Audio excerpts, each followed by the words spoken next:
Oh yes, we've got some MCOC news. Guys, this is... what am I getting so excited for? There's bugger all news today. There's not really much to cover. So let's make it as quick as possible and get all the kind of fundamentals out of the way. Our first story is all about Marvel Insider, and yeah, so we're not getting the points. Like, I've not received my points from the previous event. So I felt the need was to then get in contact on Twitter with Marvel Insider, or Marvel Support even, which then did give me some opportunities to then ask some fundamental questions. So the first one was, you know, what are they going to do about the points? So they're going to get in contact with their technical team in order to make sure that this is sorted out. The next thing is with regards to the Nebula package, which is meant to be received up until the 23rd of June. So at the point of this video going out, as covering the 21st of June, this is still 2 days away with regards to being received for an update for this. So hopefully we get an update soon. Hopefully it reaches our account by the 23rd, because I want to open up some goodies. And sticking with Marvel Insider, the code redemption for the registration bonus for Secret Empire Forever email. This is something that is a big issue. A lot of people have done a code generator on their accounts, which we're very unsure about at the moment. Good buddy of mine, Doug, he rang up Marvel Support and found out that that is really meant for new people registering.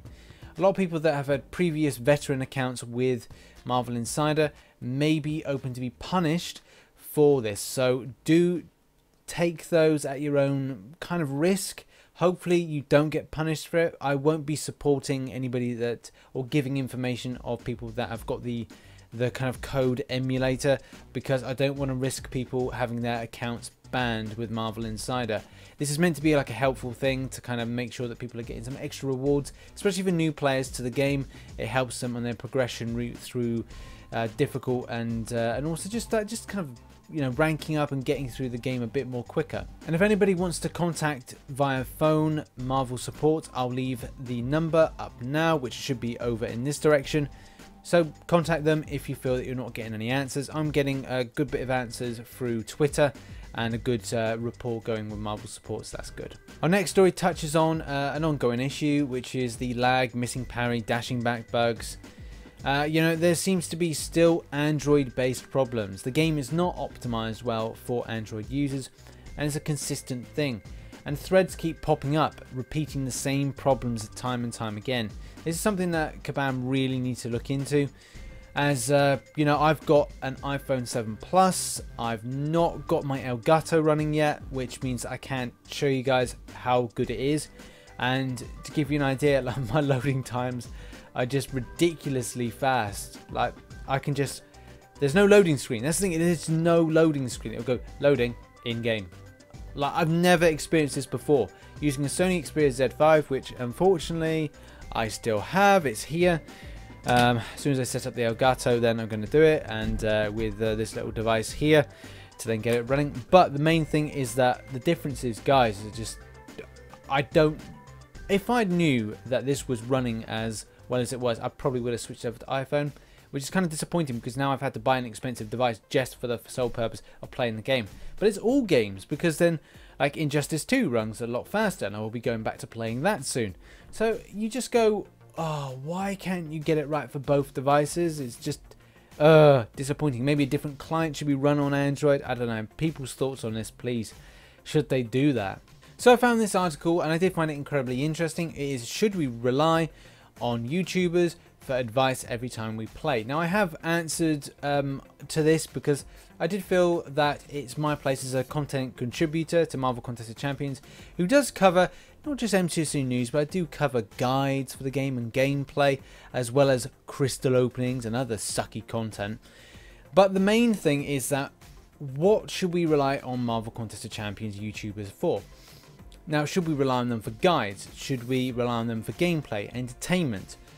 And there's no kind of clear guidelines on it. The developers don't go, hey, RichTheMan, hey, Seaton, hey, Dork Lessons, hey, Frojo34, hey, Gravender, and everybody else. I want you to produce a video which covers this. I want you to review this in this manner.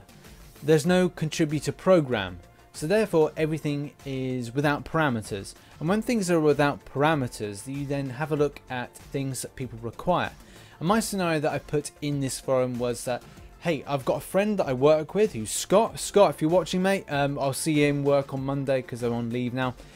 The idea that I went over to him and I said, you know, what kind of video guides would you look for as a player? And he said, you know, I'm around about level 53, I think he said at the time, and he was kind of on about tier 4 class catalyst. So that's why I made an ultimate guide to tier 4 class catalyst grinding. And I think that's where the kind of boundary is then between, should we state the obvious in order to help people, or should we not state the obvious in order to not help people? A lot of people will kind of relate to things like visual, so they'll enjoy reading, as opposed to other people that maybe would enjoy a video. It's very kind of hard to kind of gauge this. I do agree that sometimes stating the obvious isn't always great for the community, and it is an arguing point that could continue on for a millennia.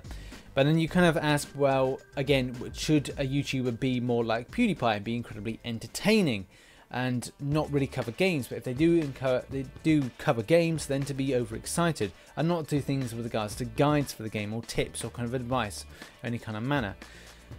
So then it's up to the person, the viewer, you there at home, your perception of what you want. What do you perceive me to be to you? And some people will enjoy what I do for them, and other people will not enjoy that. So again, a lot of these things where you just go, there's so many different things can be said for this, but the main thing you can really draw from this is that hey, if you enjoy YouTube videos, you enjoy them. If you don't, you don't. And if you like guides, you like guides. And if you don't, then you'll just have your own experience with the game. And that is important, because I did say in this forum post that when I give rank up advice, it is this. If you enjoy playing a character and you consider it a lead character, then do rank it up and use it more and add more signature levels to it more, because it's all up to your perspective, because one person's trash may be another man's treasure.